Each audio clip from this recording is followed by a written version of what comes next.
예, 오늘은 확률의 기본 성질과 덧셈 정리에 대해서 한번 이야기해 보도록 하겠습니다. 우리가 이제 확률을 처음 정의를 할 때 보면 어떤 사건 A가 일어날 가능성을 수로 표현한 겁니다. 그죠? 수로 표현했는데 기본적으로 확률에 대해서 우리가 어떤 성질을 가지고 있는지를 한번 확인해 보도록 하겠습니다. 자, 표본 공간이 S인 어떤 시행에서 임의의 사건 A에 대해서 확률은 항상 0 이상 1 이하가 되게 되겠습니다. 우리가 이제 어떤 사건 A가 일어날 가능성을 수로 표현하게 됐는데 그 값의 범위는 0 이상 1 이하라는 겁니다. 그러면 1과 0이 뭔지를 먼저 확인해 볼까요? 반드시 일어나는 사건 S에 대해서 확률은 1이 되게 되고요. 생각해보면 우리가 확률을 구할 때 보면 표본 공간의 원소의 개수를 분모에 넣었고 그 다음에 우리가 관심 있는 사건의 원소의 개수를 분자에 넣었잖아요. 그게 동일하다는 거죠. 그러니까 표본 공간에 있는 모든 일이 전체 사건이 되기 때문에 반드시 일어난다라고 보는 거고요.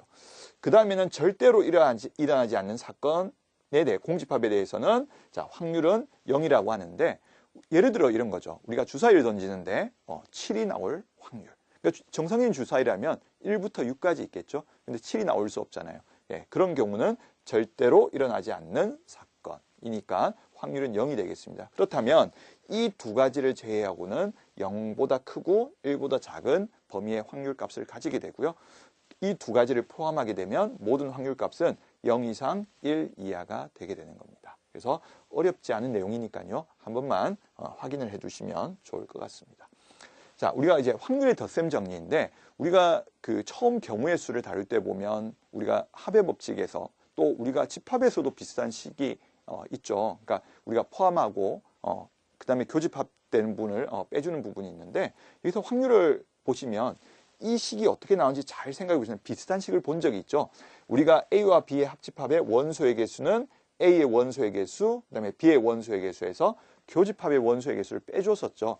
근데 우리가 지금 이 식은 어떻게 나왔냐면 우리가 잘 기억하고 있는 그 식을 분모에다가 어떤 것으로 나눠줬냐면 전부 다 표본 공간의 원소의 개수로 나눠져서 이 식이 만들어진 겁니다. 그래서 우리가 알고 있는 그 원소의 개수 밑에 표본 공간의 원소의 개수가 들어가서 이제 확률로 표현이 되게 되었고요. 그래서 우리가 이제는 A 또는 B가 일어날 사건의 확률은 A가 일어나는 경우의 확률과 B가 일어날 확률을 더해 주시고요. 거기서 뭐냐면 두 개가 동시에 일어날 경우를 빼주시면 되겠습니다. 그래서 우리가 집합의 어떤 벤 다이어그램을 한번 생각해 보시면 쉽게 이해가 되는 공식이 되겠고요. 실제로 우리가 확률의 많은 문제를 풀 때는 벤 다이어그램을 적극적으로 활용하게 될 겁니다.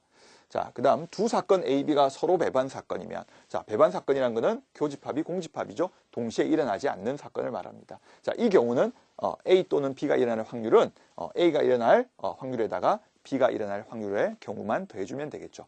우리가 문제를 통해서 사건을 정의할 때 보면 문제 속에서 이미 A라는 사건과 B라는 사건을 정의를 해주기도 하지만 우리가 스스로 어떤 문제를 해결하기 위해서 사건을 정의할 때도 있습니다.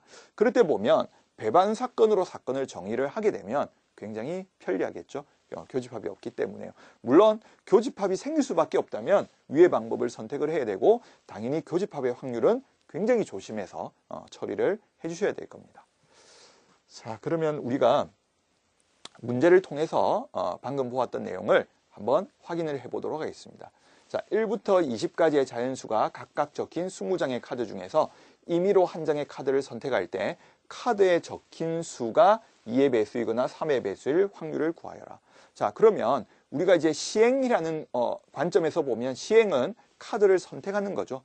근데 선택을 했을 때 나오는 표본 공간이란 것은 1부터 20까지의 자연수가 되겠습니다. 그러니까 표본 공간이 이제 20개 중에서 우리의 관심이 있는 것은 첫 번째 A라는 사건은 2의 배수인 사건, 그죠?